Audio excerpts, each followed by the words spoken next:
This is the Stephen A. Smith Show podcast. I'm Stephen A. Everybody, welcome to the latest edition of the Stephen A. Smith Show, coming at you as I love to do every weekday over the airwaves of ESPN Radio, 250 plus markets across the United States of America, plus ESPN Radio on Sirius XM, Channel 80. Number to call up, as always, is 888-SAY-ESPN. My apologies for not being here yesterday. Mandatory meeting by the bosses was called, and that is why I was not in attendance. But I am back, ready to roll. And obviously, the lead story, the lead item is James Harden capturing the league MVP honors. Congratulations to him. Congratulations to a man that averaged 30 points a game and led the Houston Rockets to the best record in basketball with a 65-17 record. Got to Game 7 of the Western Conference Finals. Chris Paul doesn't get hurt. Houston might be champions. Nevertheless, you have people who believe LeBron James should have got the MVP award. You got others who believe Anthony Davis should have gotten an award. Anthony Davis' time will come. I consider Anthony Davis to be one of the elite basketball players, top 3, top 4 in the world. I think that in about 2 years, he will be recognized as the best player in the world. He's that legitimate. He's that big time. Consider the fact that Anthony Davis is a walk-in 28-12 with no problems whatsoever. Consider that. Consider the fact that he's 6'10" and can guard 4 different positions. His time is going to come. There is no question about that. But here's what I want to say to all of you. Here's what I want to say to all of you right now. I got a real problem with how tough it is for people to understand why LeBron James didn't deserve the award this year. I have a real tough time with that. I want to let the record show that I am fully aware of the kind of year that LeBron James has had. 27.5 points, 9.1 assists, 8.6 rebounds, played in all 82 games during the regular season. I am fully aware of the greatness of LeBron James. I am fully aware of the fact that he's the greatest player in the world. A matter of fact, maybe he's so great that it might be worth pointing out that instead of calling it the most valuable player, it should be the most outstanding player. Because we all know that no one has more value to their team than LeBron James has to his. Okay, fair enough. But it really boggles my mind how some of you out there just don't get it. Just don't get it.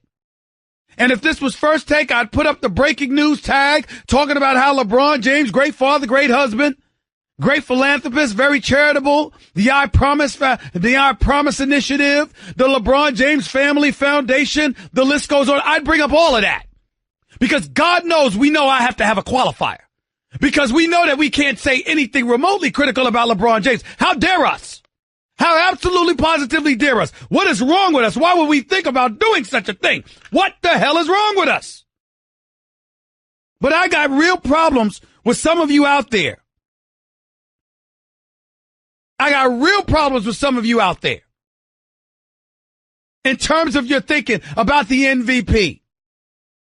LeBron James did not have Kyrie Irving. Whose fault was that? J.R. Smith and others ultimately went off the rails once Dwayne Wade arrived as a teammate of LeBron's in Cleveland. Whose fault was that? Isaiah Thomas and Crowder and others not necessarily fitting into the grand scheme of things with the Cleveland Cavaliers. Whose fault was that? LeBron James' fingerprints written all over that. Kyrie Irving wanted to be away from him. Dwayne Wade with his teammate and brothers who always felt like close brothers to LeBron James felt differently after Dwayne Wade arrived. I'm not trying to paint LeBron James as a villain here because he's not. What I'm trying to say is the roller coaster ride that the Cleveland Cavaliers went on that ultimately led to them going 50-32. LeBron James' fingerprints were all over that. That's an MVP season to y'all? That's what it is? I'm sorry. That doesn't work with me. Not in the face of a guy that's averaging 30, that was a model of consistency throughout the season, that's been a runner-up the last couple of years, whose season was pretty seamless, and whose team epitomized everything an MVP season is supposed to be about. It is a regular season award. This award is not for the postseason. This is a regular season award, and I'll get to that damn award ceremony in a minute. But this is a regular season award. If it's a regular season award, what's the problem? You trying to tell me over the course of 82 games? You trying to tell me when winning and losing is supposed to be paramount? When you're talking about an MVP, you're not just talking about statistics. You're talking about leadership. I'm not questioning LeBron's leadership overall. I'm saying this season wasn't his best. There's LeBron James fingerprints all over the place that compromised what happened with Cleveland during the regular season. It's a regular season award. Period. And there is no doubt that James Harden deserved it. In 2015, when he lost out to Steph Curry for league MVP honors, they talked about Steph Curry having the best record, having a better team. Now, James Harden has the better record and the better team than Cleveland, but we want to throw that criteria out of the way for LeBron James. My boy Champ that calls into the show all the time constantly laments the fact that we got a bunch of apologists out there who desperately want LeBron James to win or something. He's always the victim. And you know something? I'm starting to believe it. Because no matter how many times you could sit up there 99% of the time and compliment LeBron James, and the second you say something remotely critical, you hate it. I had some young lady who was clearly very, very young, wet behind the ears, breath smelling like Similac, met me along with a cast of folks at a dinner last night in Hartford, Connecticut, and before she had a chance to say hello, Mr. Smith, she said, "Why are you hating on LeBron James?" I mean, you've got to be kidding me. So you can have a roller coaster ride. You can get a star and an elite player to want to leave you. You could bring on a future Hall of Famer who you won 2 titles with and went to 4 NBA finals with, who's maybe your best friend outside of your crew. And his arrival provokes you to alienate everybody else around you. All of that leads to a roller coaster ride of extreme proportions during a regular season. And that's your MVP? That's what an MVP is to you? Come on, y'all. Come on. James Harden is the MVP. James Harden is the MVP this season because he had a sensational season, because his team had a sensational season, and because it was devoid of drama and stress along the way. This is the Stephen A. Smith radio show. I come to work every day with my producers ready, willing, and able to work with me and for me. If I alienate them, treat them like trash, ultimately create so much friction within the show, but the show still ends up doing well. Oh, that's enough? That's an MVP? That's an MVP performance? My talents, my abilities, and skill sets might be enough to overcome it, but it ain't an MVP performance.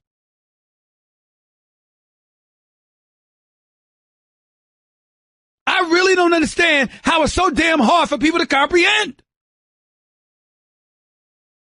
LeBron James had everything to do with the friction and the tumult that existed in Cleveland all year long during the regular season. His performance against Indiana, his performance against Toronto, his performance against Boston, notwithstanding. And those were postseason games. It was not a regular season award.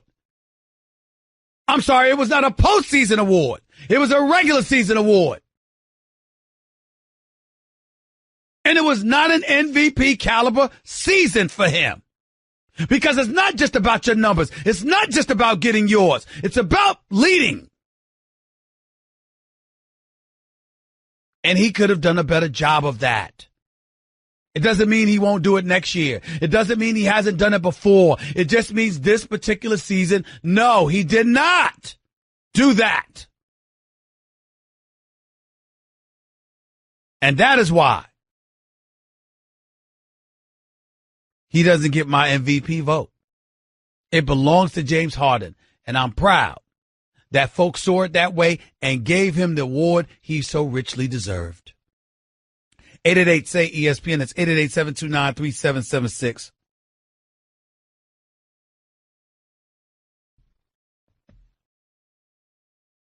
That's what it's about. And by the way, as Jalen Rose pointed out this morning on the show, Get Up, there's a level of consistency here. Kareem Abdul-Jabbar won 6 NBA League MVP awards. Michael Jordan and Bill Russell, I believe, won 5. And LeBron James and Wilt Chamberlain won 4. You trying to tell me Jordan didn't deserve more than 5? You're trying to tell me Bill Russell didn't deserve more than 5? You're trying to tell me Kareem Abdul-Jabbar, a 19-time All-Star, the all-time leading scorer in NBA history, the only individual in the history of the sport with one unstoppable move, didn't deserve more than 6? Because seasons determine the award, not your talents and abilities. It's the kind of season you have. It's not just about your numbers. And by the way, let me get to another point.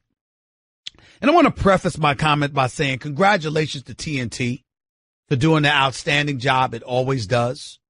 Ernie Johnson, Kenny Smith, Charles Barkley, Shaquille O'Neal, absolutely hilarious. We know what they mean to the sport of the NBA. We know that they work in concert with the NBA. And from a production standpoint, phenomenal job. But it's important that I say this to y'all. It's important that I say this to y'all about this NBA award show. It needs to go. It really, really does. Because I got news for you. When the MVP has to wait until after the season, a Defensive Player of the Year award after the season, a Rookie of the Year, and all of this other stuff, did it not just appear incredibly anticlimactic to all of you? You trying to tell me you play 41 home games in front of your crowd, particularly if you make the postseason, and you win the award, and you get to celebrate with a few people you care about, and most of whom you don't, and the cheers pale in comparison to 19+ thousand screaming fans that have been supporting you all season long, and you celebrating inside of a building or a hangar with a couple of thousand people after 19,000 plus people have been coming out to see you 41 nights a year to cheer you on and inspire you to be as great as you were, and you don't get to hoist that trophy in front of them? I mean, come on. Last night, arguably the biggest news coming out of the NBA awards is the fact that Bill Russell gave Charles Barkley the middle finger on national television. Playfully so, I might add. That's about it. And we had some intrigue because we wanted to see who the MVP was going to be. Outside of that, come on. The NBA and the Players Association need to stop. LeBron James wasn't there, hasn't been there. Kevin Durant won that Community Service Award. He wasn't in attendance. 2 greatest players in the world, not in attendance. Probably because they felt it was boring as hell. And I'm not talking about the televised event. I know from a production standpoint and from a television standpoint, it was fine. But you trying to tell me that James Harden would not have rather been in shorts on the court at midcourt with the NBA commissioner speaking to 19+ thousand screaming fans where you could barely hear him as he introduces James Harden as the league MVP and hands him that trophy to hoist above his shoulders in front of those screaming fans at the Toyota Center. You trying to tell me that's not preferred compared to what you saw on TV last night? Can we stop it, please? Can we stop it?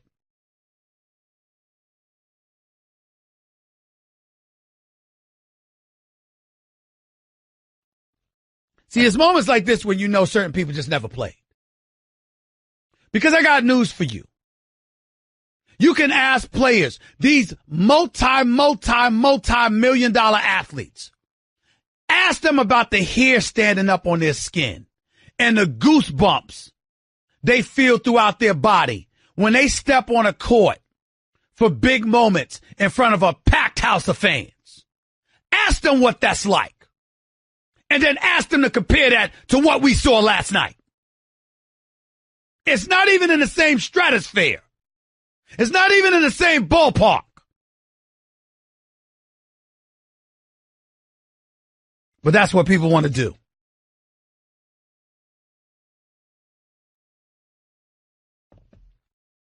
And if you're going to have an award show, why not just do the damn thing earlier? As soon as the regular season ends or something. Why not delay the playoffs for a week? So everybody that can be there can descend upon whatever respective city we're talking about here so they can have the event and celebrate it that way. Me personally, I can do without it. Because I think that a player should hoist that trophy in front of their fans. I really believe that. 888-SAY-ESPN. It's 888-729-3776. By the way, the other thing that I wanted to get into was Oscar Robertson, NBA Hall of Famer, one of the greatest 50 players in NBA history. Last night at the awards, received the 2018 Lifetime Achievement Award. Dikembe Mutombo received an award for his community service as well. And what he's done for his homeland back in the Congo, building a hospital in his mother's name. Dikembe Mutombo is one of the most beautiful human beings you'll ever meet in your life. It was incredibly touching to see him and examples and footage of him giving back to his homeland. It's an incredibly touching situation. I can't say enough about him. I've known Dikembe Mutombo for almost 20 years. And no matter what you see from him in terms of his humanitarian efforts and whatever, it's nothing compared to the kind of human being he is. He is a special, special man. I love Dikembe Mutombo. But I also love Oscar Robertson dearly. And when you think about the fight that Oscar Robertson was willing to take on and what he had to take on, you just can't say enough. You really, really can't.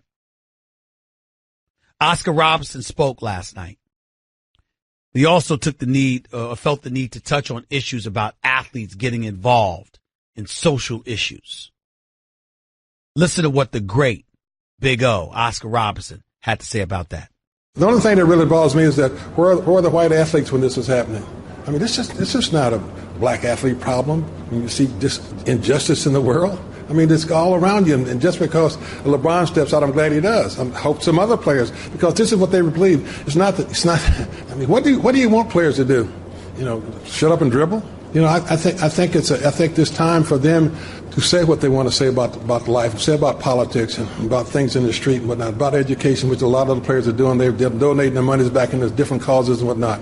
But it seems that what we have today is a system where you don't want players to say anything at all, because years ago they didn't say anything because they couldn't say anything. But now I hope I hope the whites and the blacks to get together, even with the football. I mean, what do you think is going to happen when the union gets involved with the owners? You think it's going to be settled real easily? No, it's not. It's going to be nothing but a total mess. That was the great Oscar Robertson, Hall of Fame Oscar Robertson, speaking out about the need for athletes, and particularly white athletes, getting more involved in social activism. I'm not sure I agree on every single point that Oscar Robertson made. But I will tell you this much. If anybody has a right to say it, and if anybody is going to have good points on these issues, no matter what side of it you fall on, it's going to be the big O, Oscar Robertson. That much I can promise you. And I will explain why in a minute. You're listening to the Stephen A. Smith Show podcast. Ladies and gentlemen, I want to read an article. Steve Ashburner. He's a writer out of Minneapolis. Does a damn good job covering the NBA, has done so for years. I want to read a few graphs of something that he wrote back in February 13th, 2014. As obviously he was leading in the All-Star Weekend for 2014. Just want to read y'all a few things because it's relatable to what Oscar Robertson touched on last night. From a peripheral standpoint, just stay with me, okay? It was when the All-Star game was in New Orleans. Steve Ashburner writes, quote, "In the months, weeks, and days leading up to the 1964 All-Star game, the NBA players in their still budding union had been blown off more than once by the franchise owners in the league's hierarchy. Officers and player reps of the National Basketball Players Association would travel to a Board of Governors meeting, encouraged that they would have an audience with the bosses, only to be left cooling their heels outside the room. Until the evening of January 14th, 1964, when the owners of the NBA's 9 teams were the ones on the wrong side of the door, banging and pleading to get in. Quote, the owners kept putting us off and putting us off, said Tommy Heinsohn, the Boston Celtics Hall of Fame player, coach, and broadcaster, who was the National Basketball Players Association president at the time, owing mostly to his off-season job in the insurance field. Finally, he said, we decided we're not going to play the All-Star game. Boom. The NBA won't exactly be celebrating the 50th anniversary of this pivotal moment in its history at All-Star Weekend in the Big Easy.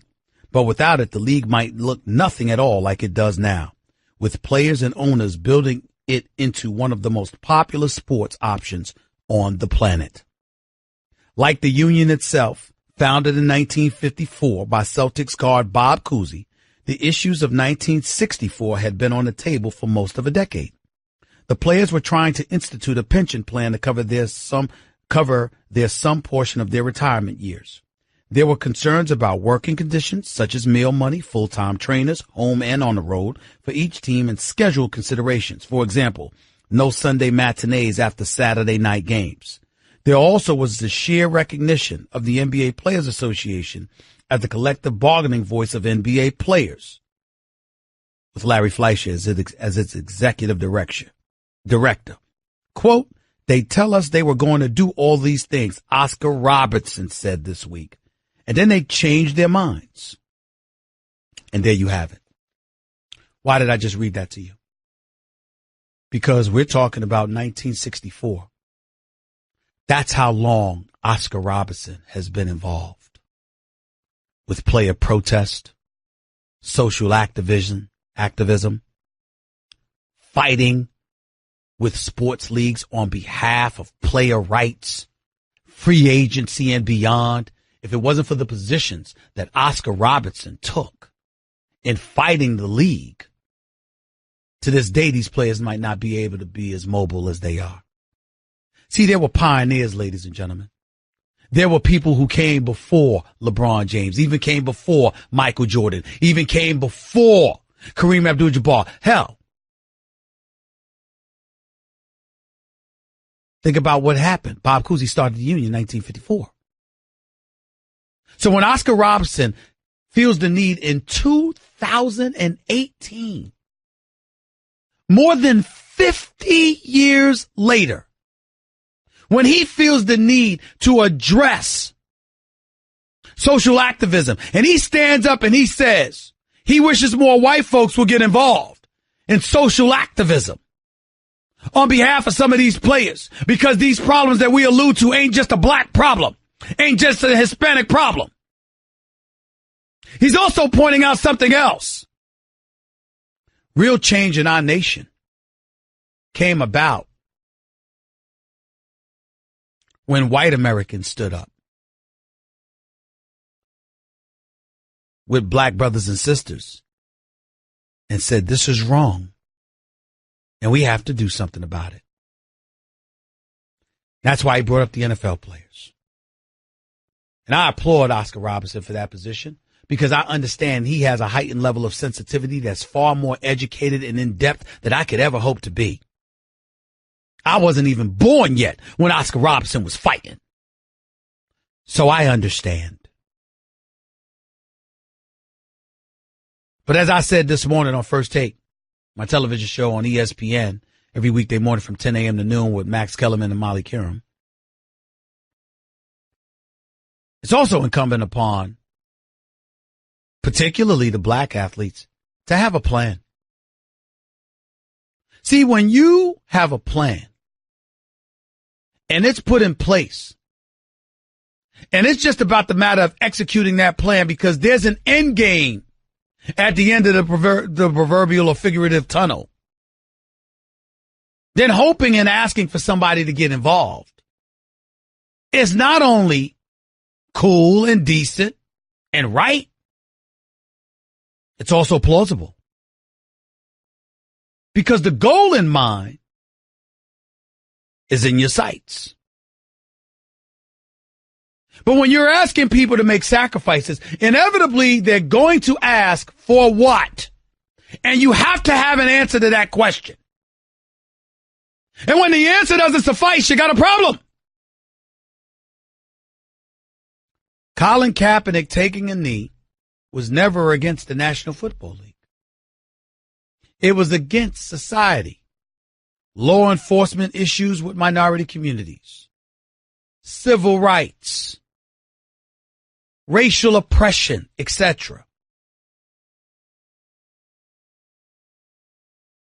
When you got even a Michael Bennett coming out, who he, along with his brother, are known for contributing to causes in desolate and disenfranchised communities throughout this country.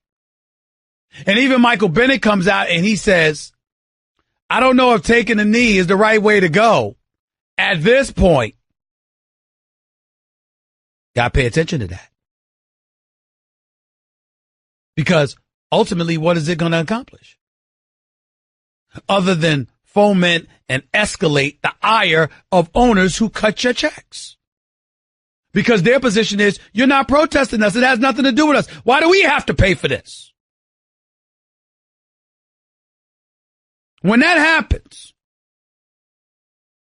why exactly are you asking white folks to get involved? I'm not saying they shouldn't get involved. I'm saying that's a legitimate question that they may ask that needs to have a definitive answer. Do you or do you not have it? That's the point. You got to have an answer. You got to have a plan.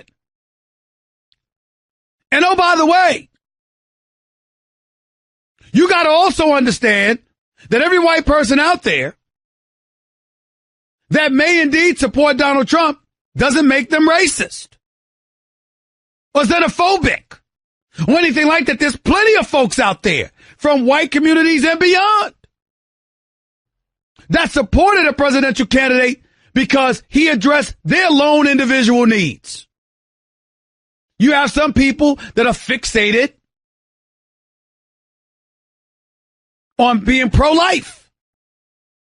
You have others that are fixated on national security issues. You have others who are fixated on the border. You have others who are fixated on the economy. They don't know what the hell is going on. They know what their issue is and what they care about.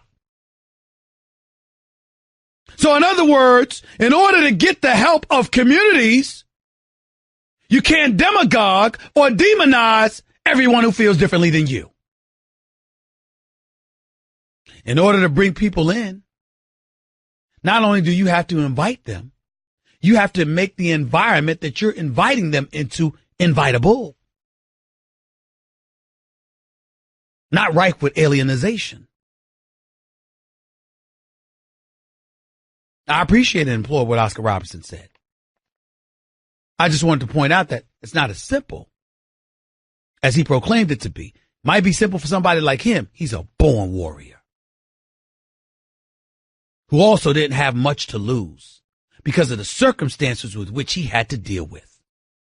Players in today's generation making 8 and 9 figure salaries, or they got a hell of a lot to lose in their minds, and they know it. Far more complicated than it used to be. Just thought I'd point that out.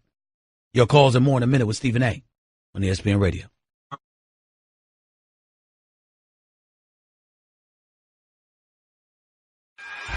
Guess what? You're in the middle of the Stephen A. Smith Show podcast. Damn it, I mean it! To the phones we go.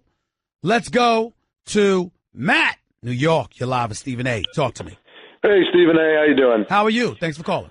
So every year around this time, we talk about the NBA draft and one and dones and what are we going to do about it. And I'm always thinking to myself, nobody seems to be familiar with how it works in college hockey because I think they have a pretty good system. Do you know how it works? Go ahead. Tell me. So basically the way it works is the NHL will draft their negotiating rights. They don't draft their contracts in the same way that they do in the other leagues. So they don't have to have them sign it right away. So they're able to still maintain their amateur status until they actually sign the contract. So they can get drafted at 18 and then play in college, freshman, sophomore, junior years, and not have to worry about it. So in other words, what you're saying is the team has the rights to the players. So the player has to negotiate with the team. But in the same breath, the player can still participate in collegiate activity, et cetera, et cetera. It's just that when they decide to go pro, that's the team that has their right, and then they're free to negotiate the contract at that time with the team that has their rights. Exactly. Okay. So, the way it works is the team has an open line of communication with the player, and they say, we think you're ready now, so you can leave, after whenever you want. And so you have players that leave, freshman, junior, sophomore years, whenever. And even more interesting, actually, is if you go through all 4 years and you graduate, then you don't have to go to the team that drafted you. You can go wherever. That's how the Rangers ended up getting Jimmy Vesey. I think there's so much money involved in football and basketball and baseball. The level of control matters. And I think that as a result, you're not going to see teams and owners willing to forfeit that privilege. And you're not going to see players being able to negotiate that because they already have a problem with the level of freedom the players already have with LeBron James and others looking to go and join and formulate super teams and what have you. I think that's a problem. But I get your point, Matt, and it's a valid one. Thanks for the call, buddy. Tommy in L.A., you're live with Stephen A. What's up? Stephen A. Yes, sir. Question. You're been talking about since the middle of the season, the middle of the regular season, that James Harden is, without a doubt, the MVP, and that is definitely not my call and argument here. My call and statement is about LeBron. To be the guy that everybody calls the best in the world right now in this sport, how big is this milestone for LeBron that he is now missing due to the fact that he has beyond carried the Cavaliers, beyond... I don't understand your question. What's your question? How big is this milestone that LeBron is missing? How big is it that the MVP is not on his shelf right now? It's not a big deal. It really, really isn't. Not whatsoever. Because there's nothing that questions his greatness as a player. We're just saying that James Harden had a better season. An overall more productive season. Correct. And James Harden also was the ignition starter piece to all those players on his roster. Gordon, Capella, all those people. He did his job as a star, as an all-star, to keep them lit, to get that fire. Well, then why the hell did you call up here and ask me why big of a deal is it that LeBron James doesn't have the mantle on his, or the trophy on his mantle? James do that on his roster? What? Did LeBron James bring the fire to his roster? Some people say he did. I disagree with that in comparison to James Harden. Period. I think we have the angry fans at. All right. Personally, Have a nice day. Have a nice day. You're whining. You're whining and you're rambling and you're not making points. Ladies and gentlemen, when you call up to the Stephen A. Smith Show, you have to make points. It's not your show. It's my sport. It's my show. I get to ramble. You don't. Be very, very clear and concise in your thoughts. And make sure our listeners understand exactly where the hell you're coming from. Otherwise, I will cut you off. That's the way it goes on the Stephen A. Smith Show. 888-SAY-ESPN. It's 888-729-3776. Hour number 2 up next. More basketball, more football, even T.I. in the house. Stay tuned. That's just a sample of what you'll hear on the Stephen A. Smith Show. Weekdays at 1 p.m. Eastern on ESPN Radio and the ESPN app.